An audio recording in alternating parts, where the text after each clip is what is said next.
All right. Hello there. Thank you for joining me.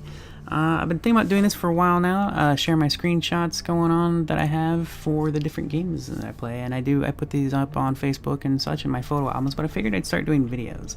This is Hellblade, Senua? I think it's Senua or Senua. I think that's how it's pronounced anyways. I heard her name a million times. But anyways, so, and I also want to talk about the game a little bit. These are my screenshots that I've taken on PS4, of course, not playing on PC. And I want to talk about the game a little bit and my impressions while I just kind of flip through the screenshots here. Crap. Not everything here was taken. Let me see. I'm trying to think. Oh, that's a nice one. So there are a lot. I worked a lot with photo mode, but when I first started the game, probably that's what I was gonna say. Man, I'm so terrible at this.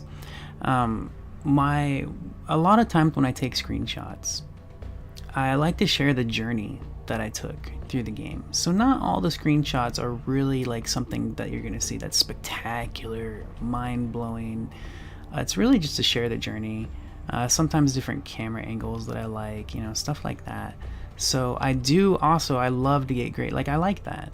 There's, it's nothing majorly going on, but I like that scene specifically, the bodies in the background and stuff, and that's very cool. And her eyes closed too. I kind of thought that was interesting too. So sometimes I get similar screenshots because of camera angles, and I also like to change the filter for the colors and stuff like that. So I mess around with it a little bit. I usually try not to get too many screenshots that are too much alike. Like I try to make every single screenshot completely different. The only times I keep the same screenshot is if I use a different filter and they both just look too damn good not to share both. And it's also another way to show people, like, look at the filters that you can use. It's very cool.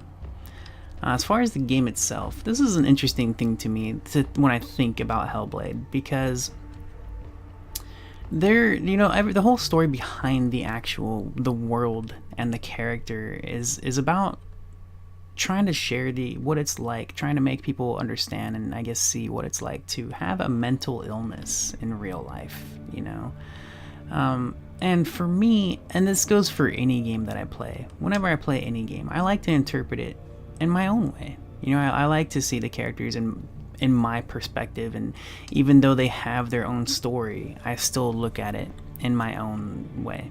I still have my own thing. So for me, Hellblade was quite different, and I don't know what they were expecting people to think as they played through it, but for me, I could relate just in the way I feel about myself, self-hatred and the going through depression for years, over 20 years of severe depression, and just inner darkness, that whole thing. So for me, and the loneliness and just all that. So for me, I related to it in that way, just relating to the darkness and the kind of craziness of the character's experiencing, how she sees the world and how she feels with the loss of a loved one and all that kind of stuff. So the behind the scenes story of it is trying to share, like, this is how some people are affected by mental illness. This is what they see, and that's, a lot of these screenshots aren't reflecting that. I take screenshots of the world and the character, and my preference in screenshots is combat. I see a lot of people, they love to screenshot like scenery, but I love combat scenes. Combat is my favorite. Some of these shots here, specifically these past few, red flaming shots, they were hard to upload as well, and I took so many because there's so many different angles. It was such a really cool scene in game. Like, it was amazing when you see this animated, but like, this is a tough shot to look at. It's as a person that's never seen the game or played it, it's kind of weird, like, what the hell am I looking at? And that's how the scene looked, though. That wasn't even filtered. That was, you're surrounded by flames and all that. So but it was a very interesting scene, and I wanted to share it.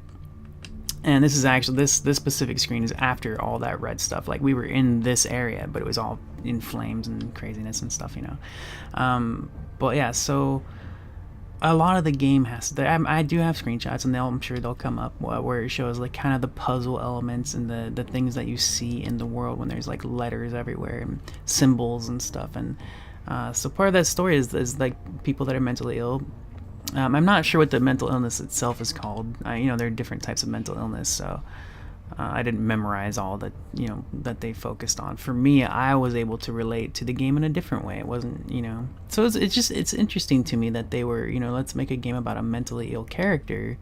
And to me, I'm playing through it, I'm like, this feels normal to me. Like, I don't know what's mentally ill about this. So apparently I'm a freaking mentally ill crazy person, according to Hellblade. And I'm just kidding. I'm making light. You know, I'm not trying to put down or, you know, stuff. I'm so bad at English. But I'm not trying to say anything that people aren't mentally ill. Whatever. You know, I'm not saying anything bad or whatever.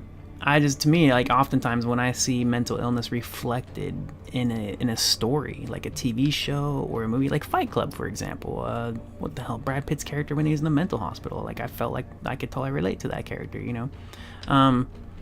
So a lot of that, when mental illness is reflected through TV shows and games and movies, I can relate to those characters.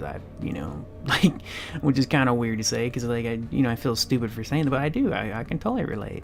You know, I can relate to that. So I can relate to feeling crazy and, you know, whatever. But I cannot relate to seeing the symbols and the letters and the out in the world stuff like this. And on the other side of the face, well, I don't know if there were different angles on these.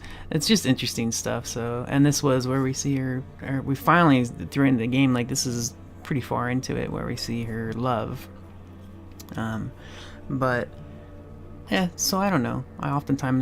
My favorite characters in books, any stories, my favorite characters are the mentally ill ones.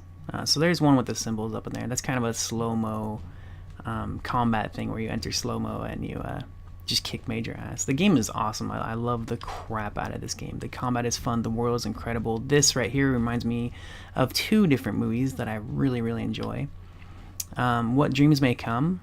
What Dreams May Come is, whenever I think about it, is like probably my number one most favorite movie ever. And it's hard to say that because I do have lots of favorites. Same thing with video games. You know, I have so many favorites. When it comes to movies, if you haven't seen What Dreams May Come, you need to. In my opinion, of course. I highly recommend that. I think anybody that hasn't seen that movie needs to. I really loved the colors here.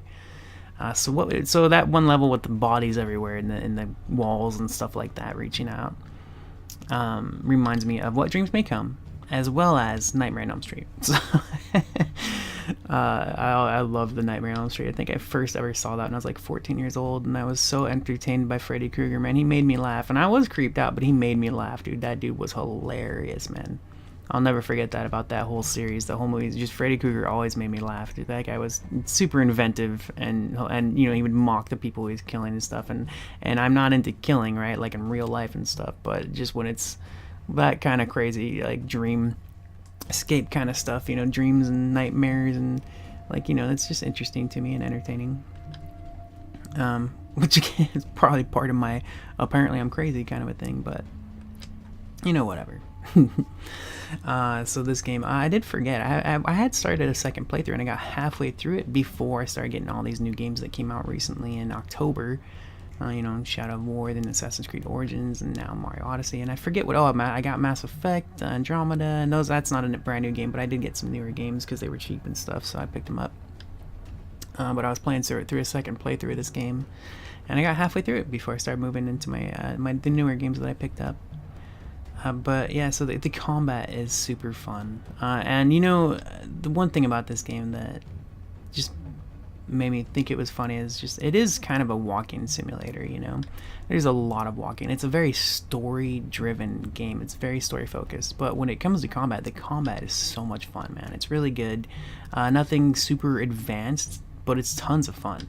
It is really, I mean, like, it's my kind of thing. Like, I like it, so I'm saying it's tons of fun. You know, somebody else might play and go, it sucks.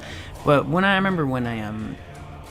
first, I gotta fix something here. Give me a sec. When I first saw this game,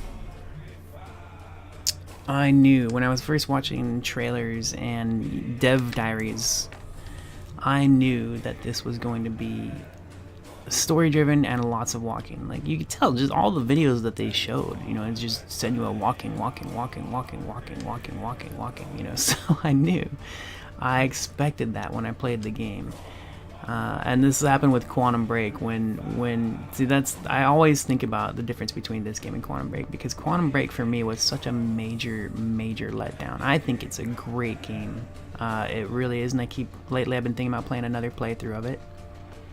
But every time I think of this game, it reminds me of Quantum Break, and the reason it was so disappointing is because when they showed it off in videos and stuff, you know, they kept focusing on these time abilities for when you were in combat. Look at all the time cool things you can do, and they're great. I love the combat in Quantum Break. I do. It's fun as hell. But they presented it as an action game, so when it launched as a freaking walking simulator, and I did not know what I was getting into, I didn't realize or even have a clue that I would be walking around in that game for hours on end and just watching non-stop cinematics and just blah blah blah blah blah blah blah the whole freaking time. You know, I didn't expect that, so it was a major letdown. But I love the game. You know, as a game, the story's really good. Like, I'm a big fan of time travel. You know, I love that kind of stuff. So it's just, that was why that game was far more disappointing than Hellblade. Like, when I saw Hellblade, everything I watched about it was clearly like, look, you're doing a lot of walking. This is a story experience. It's not focused on combat, but when there is combat, it's really freaking good. You know, so that's a big deal to me. Like, that was the major difference between this one. It's kind of like if you were to play The Walking Dead or Batman, any Telltale game, right? Like, you should know what to expect, that it's basically just an interactive comic book, you know. You get to pick some dialogue choices, but there's not really a lot of actual gameplay. That said, Walking Dead Michonne had a bit more combat. They've been stepping up. Telltale games have been stepping up their combat, and it's been really cool. They've been adding a lot of new combat, you know, like parts to the games, and it's been very nice to see them advance and evolve into that, or adapt into it. It's very cool. It's very cool to watch them do that. The Batman Telltale games are also, you know, moved into some pretty cool combat. So we're at the end of all the screenshots I've been through. So I'm gonna end the video. Thank you so much for watching. I hope you enjoyed the screenshots. I will link the album on YouTube if you want to check them out and look at them slower or whatever, you know. Yeah, I also wanted to talk about the game, so I got to do that too, so that was cool. Thank you very much again for watching. I hope you have a wonderful day, and I will probably talk to you or see you later or whatever. Bye bye.